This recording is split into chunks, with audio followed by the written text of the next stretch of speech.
오늘 함께 읽은 이 시편은 아삽이라는 사람이 지은 시편입니다. 그래서 앞선 본문을 통해서 참된 예배가 무엇인지 이 시인 아삽은 노래하였습니다. 그리고 오늘 16절 이후부터는 그런 가운데 그들의 현재 영적인 상태에 대해서 그는 비판을 담은 경고의 메시지를 던지고 있습니다. 일상에서는 악을 행하면서도 하나님께 제사를 드리러 나오는 그 위선적인 형태를 하나님은 그냥 그저 지켜만 보지 않는다라고 말씀하고 계신 것입니다. 오늘 우리는 거룩한 주일을 맞이하여 오늘도 우리는 예배 자리에 나올 것입니다. 오늘 읽은 이 본문을 통해서 혹시 저와 여러분이 들은 이 예배가 어떠한지 한번 돌아보길 바랍니다. 2주 전에 제가 새벽에 말씀을 드릴 때 우리의 예배가 하나님 앞에서 나의 인생의 마지막 예배로 생각하며 드리자라고 말씀드린 적이 있습니다. 혹 내가 드린 예배가 그냥 형식에 매여 있는 위선적인 예배가 아닌지, 아니면 정말로 나에게 주신 하나님의 그 구원의 은혜에 감사하며 드리는 그 예배가 정말 감사의 예배가 되고 있는지 오늘 다시 한번 이 시편을 통해 묵상하며 오늘 맞이하는 우리 이 거룩한 주일을 정말 하나님 앞에 감사의 예배를 드릴 수 있는 그런 저와 여러분이 되길 간절히 소원합니다. 먼저 오늘 말씀 보시면 오늘 이 시인은 하나님을 망각한 위선의 예배에 대해서 언급하고 있습니다. 앞서서 시인은 참된 예배가 무엇인지를 언급하고 난 이후에 그들의 현실의 예배, 그래서 그 위선적인 종교인들의 행태를 오늘 본문을 보면 경고합니다. 자, 오늘 읽었던 본문 16절에서 18절까지 한번 읽어보겠습니다. 시작. 악인에게는 하나님이 이르시되 네가 어찌하여 내 율례를 전하며 내 언약을 네 입에 두느냐. 네가 교훈을 미워하고 내 말을 네 뒤로 던지며 도둑을 본즉 그와 연합하고 간음하는 자들과 동료가 되며. 오늘 말씀을 통해서 살펴볼 때 이스라엘에서는 제사를 드리는 가운데 하나님의 그 율례와 언약을 이렇게 암송하는 시간이 있었음을 오늘 본문 16절에서 우리가 눈여겨볼 수 있습니다. 그런데 그들은 어떻게 했습니까? 이렇게 그러한 것들을 들은 이후에 일상의 삶으로 돌아가면 그때 받았던 그 교훈들을 까마득하게 잊어버립니다. 아니, 오히려 어떤 그 교훈을 미워하고 하나님의 말씀을 그냥 마치 뒤로 던지는 자들이었음을 오늘 본문 17절은 언급하고 있습니다. 특별히 17절에 나오는 뒤로 던진다라는 이 말의 의미는, 여러분 우리가 구약의 제사를 보면 하나님께 모든 것을 다 드리는 것이 아니라 제단에서 제물을 잡은 이후에 태워드리지 못하는 내장이나 똥 이런 것들은 그냥 바깥으로 던져버리게 됩니다. 그것처럼 오늘 이 말씀에 뒤로 던진다는 이 의미는 어떻게 보면 그런 것들을 보여주는 겁니다. 하나님의 말씀 그것을 제사 가운데 포함되지 않는 마치 던져버리는 쓰레기처럼 취급했다는 것입니다. 시인은 그들이 가장 대표적인 그 범죄의 모습을 오늘 말씀을 보면 도둑과 간음 이런 것에 연합하고 동료가 되었다 이런 표현들을 통해서 이들이 그런 행동을 하고 있음을, 아니 그들이 자발적으로 이러한 나쁜 죄를 짓고 있음을, 적극적으로 수행하고 있음을 오늘 이 본문은 우리에게 가르쳐 줍니다. 여러분, 하나님 앞에서 우리의 모든 행위가 다 숨김을 받을 수 있겠습니까? 하나님은 이런 악인들의 이 모습을 보고 다 알고 계심에도 불구하고 일단은 잠잠하고 참고 기다리십니다.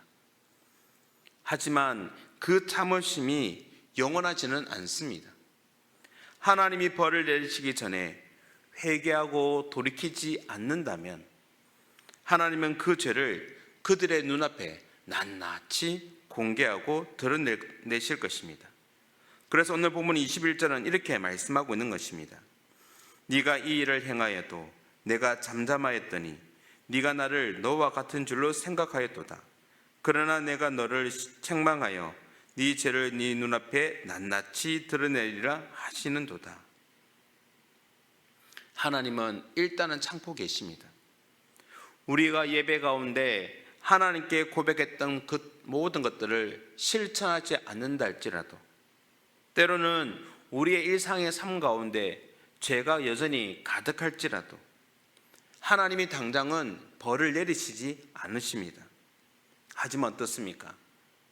그러한 하나님의 오래 참으심을 근거로 혹 우리가 그 하나님을 만홀히 여기고 생각하지는 않느냐는 것입니다.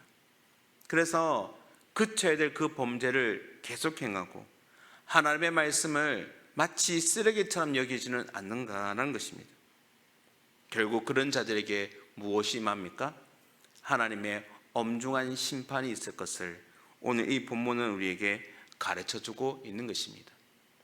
하나님을 망각한 윗선의 예배, 하나님은 그 예배를 결코 받으시지 않으시는 것입니다. 오늘 말씀을 통해 저와 여러분의 예배가 형식에 매이는 예배가 떠나서 오늘 이 시인이 강조하고자 하는 감사가 넘치는 예배의 자리로 나가는 그런 저와 여러분이 되길 간절히 소원합니다. 그래서 오늘 이 시인은 우리에게 이렇게 말을 합니다. 하나님을 기억하는 감사의 예배를 드리라. 여러분, 저와 여러분이 하나님을 정기적으로 예배하는 이유가 무엇이겠습니까? 왜 우리는 수많은 예배를 드릴까요? 이유는 딱 하나입니다. 우리에게 그런 은혜를 주신 하나님을 기억하기 위해서입니다. 그러나 오늘 말씀을 보면 이 시인은 율법의 그 말씀을 입에 담으면서도 그렇게 순종하지 않는 그들의 행위, 결국 그것은 하나님을 잊어버린 것과 똑같다라고 말하고 있습니다. 오늘 본문 22절과 23절을 보시면 이렇게 말씀합니다. 제가 읽겠습니다. 하나님을 잊어버린 너희여, 이제 이를 생각하라. 그렇지 아니하면 내가 너희를 찢으리니 건질 자 없으리라. 감사로 제사를 드린 자가 나를 영화롭게 하나니 그의 행위를 옳게 하는 자에게 내가 하나님의 구원을 보이리라. 실천이 없는 그런 예배만을 드린 자들에게 요구되는 명령의 오늘 말씀을 보면 22절에 생각하라는 것입니다. 무엇을 생각하라는 것입니까? 하나님이 어떤 분인가 기억하고, 또 그 하나님이 우리에게 무엇을 행했는가를 기억하고, 혹 내가 그 하나님 앞에 무엇을 잘못하고 있는지 성찰하라는 의미인 것입니다. 그러면서 오늘 이 시편의 기자가 하나님을 마치 흉포한 사자에 비유하며 어떻게 말을 하고 있습니까? 이렇게 행하지 않는 자에게, 생각하지 않고 돌이키지 않는 그 자에게 마치 하나님은 사자와 같이 그 앞에서 그들이 찢어지게 될 것을 22절 말씀을 통해서 경고하고 있는 것입니다. 그러면서 오늘 이 시편을 마무리하며 다시 한번 강조합니다. 바로 감사의 중요성. 감사를 드리고 율법을 암송하고 언약을 기억하는 이 모든 행위는 결국 구원을 베푸신 하나님에 대한 감사였을 것입니다. 사랑하는 성도님 여러분, 그래서 하나님의 구원은 형식적으로 예배에 참석하는 것이 아니라 바로 그 행실을 옳게 하는 것으로부터 나타나는 것입니다. 오늘도 우리는 하나님 앞에 나와 감사 예배를 드릴 수 있기를 바랍니다. 날 위해 이 땅에 예수 그리스도를 보내주신 그 은혜에 감사하며, 특별히 우리는 다가오는 성탄을 준비하고 있지 않습니까? 이 땅에 우리의 죄를 위하여 희생 제물이 되시기 위해 이 땅에 오신 예수 그리스도, 그분을 생각하며 그분의 은혜에 감사하며, 오늘도 선포되는 말씀 앞에 아멘으로 화답하며 그 말씀을 마음에 받아 한 주간 그 말씀을 묵상하며 그 말씀대로 삶을 살아감으로 30배, 60배, 100배의 결실을 맺고 나갈 수 있는 그런 저와 여러분의 하나님의 감사하는 예배가 될 수 있기를 주님 이름으로 축원합니다.